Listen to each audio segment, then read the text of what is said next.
sini kami mengambil topik wawancara yaitu penyakit ISPA terhadap anak-anak. Di mana penyakit ISPA merupakan penyakit yang terganggu pada area pernapasan. So, tunggu apa lagi? Berikut adalah video wawancara dari kami kelompok.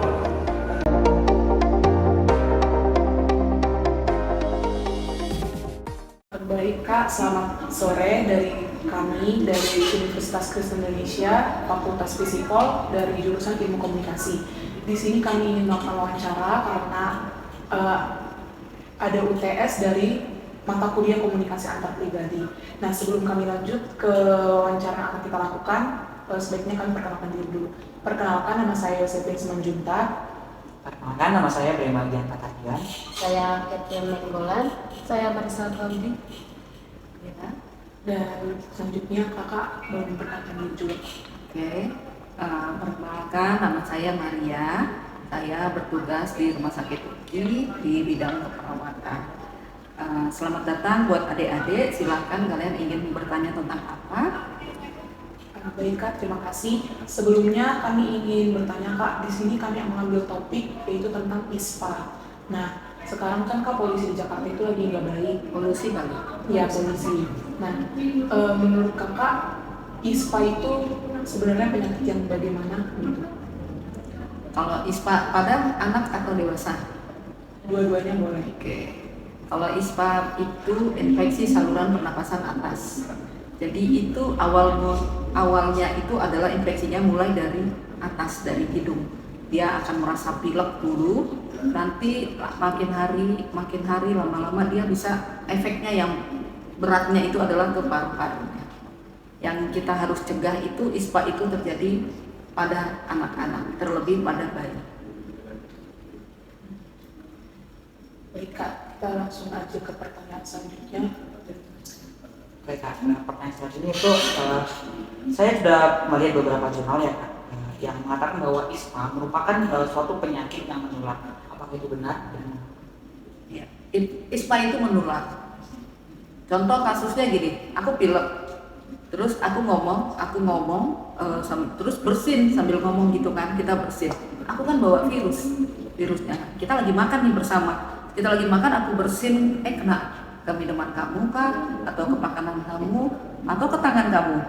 Kamu megang, misalnya gak usah lagi makan, pegang handphone aku tuh, pegang. Terus habis pegang handphone kamu taruh, terus tiba-tiba kamu pegang-pegang. Kayak gitu kan. Jadi secara nggak langsung itu membuat kita langsung menular dari bersin kita, dari percikan omongan kita nih, itu dia akan mudah menular.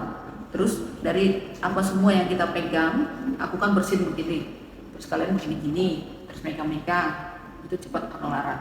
Jadi dia itu membawa virus yang bikin cepat menular. Dari bersalam juga itu bisa menjadi penularan. Bisa. Terima kasih. Sebenarnya pertanyaan dari teman saya juga.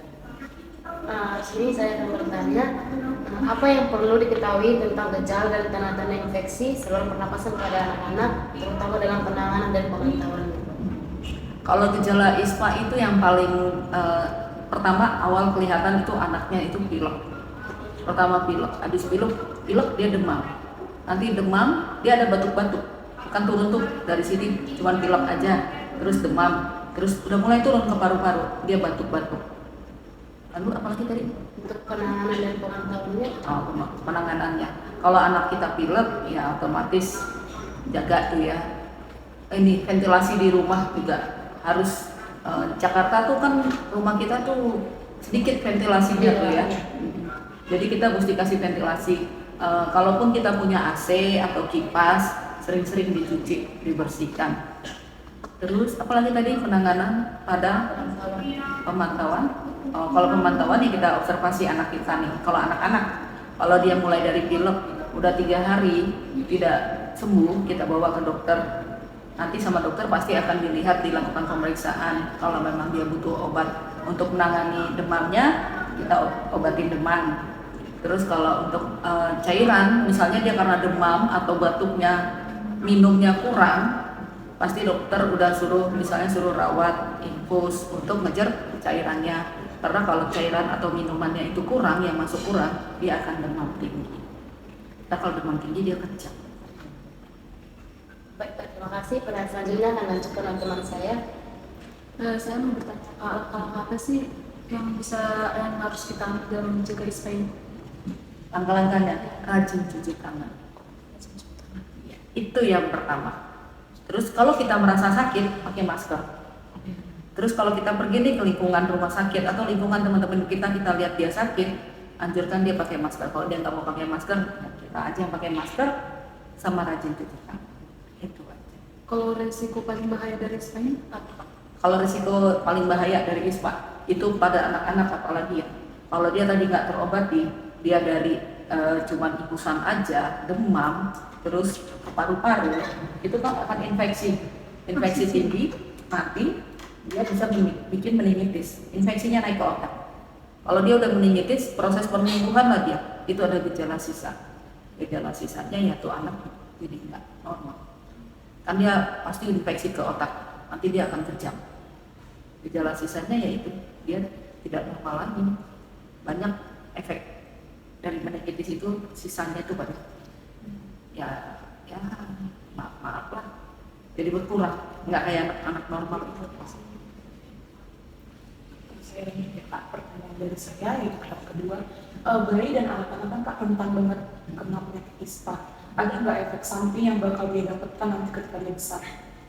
Kalau tidak terobati secara benar, ya itu efeknya. Kalau dia terobati dari cuman pileknya, terus batuknya, terus dia teratasi dengan benar, nggak ada efeknya.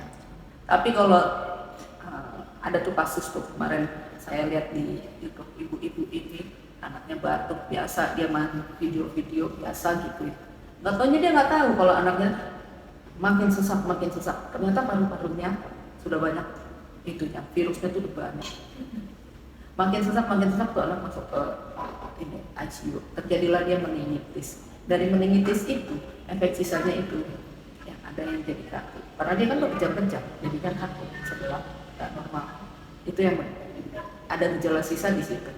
Kalau memang teratasi cepat, dia nggak ada gejala sisa. Pertanyaan selanjutnya ya Kak. Nah, kalau di pihak ISPA ini apa aja sih yang dirasakan pasien saat gejala awal yang dirasakan terkena penyakit ISPA tersebut? Awalnya sih dia cuma pilek aja, dari pilek, demam, batuk, terus batuk. Kalau memang itu ISPA cuma 3, pilek, demam, batuk, atau nyeri tenggorokan.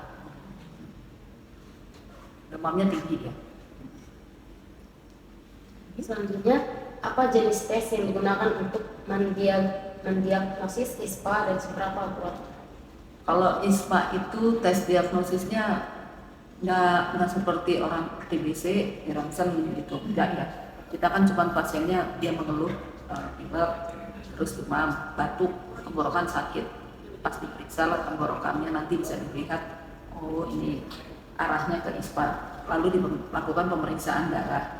Kalau nanti hasil darahnya ada leukositnya yang tinggi, oh berarti benar dia ada radang. ISPA itu kan infeksi saluran pernapasan atas, berarti di sini nih, ini atas nih, lagi radang dari sini paru ke atas itu radang. Jadi untuk pemeriksaan yang khusus itu enggak, cuman dilihat dari pemeriksaan umum aja udah bisa dilihat. Kecuali ke arah pneumonia. Kalau udah sampai terganggu sampai ke paru-paru, itu pasiennya di ronsen. Dari ronsen itu kelihatan dia dari ISPA lari ke pneumonia. Kalau kapan sih Pak kalau pasien ISPA itu dirujuk? Oh, itu dia. Kita bisa melihat misalnya nih pasien ISPA yang masuk ya, paling dia masuk karena batuk-batuknya, terus sama demam tinggi.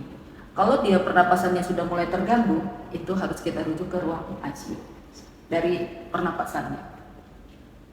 Kalau dari makan minum kita masih bisa kejar lewat infus. Ini pernapasannya dia udah sesak, udah mulai terganggu, nggak bisa beraktivitas, nggak bisa duduk, itu kita rujuk ke ruang ICU. Bisa nggak ini penyakit ISPA ini bisa nggak Kak sampai membuat seorang pasien meninggal? Kalau nggak teratasi. Dari ISPA jatuhnya ke pneumonia. Kalau cuma ISPA doang, bisa.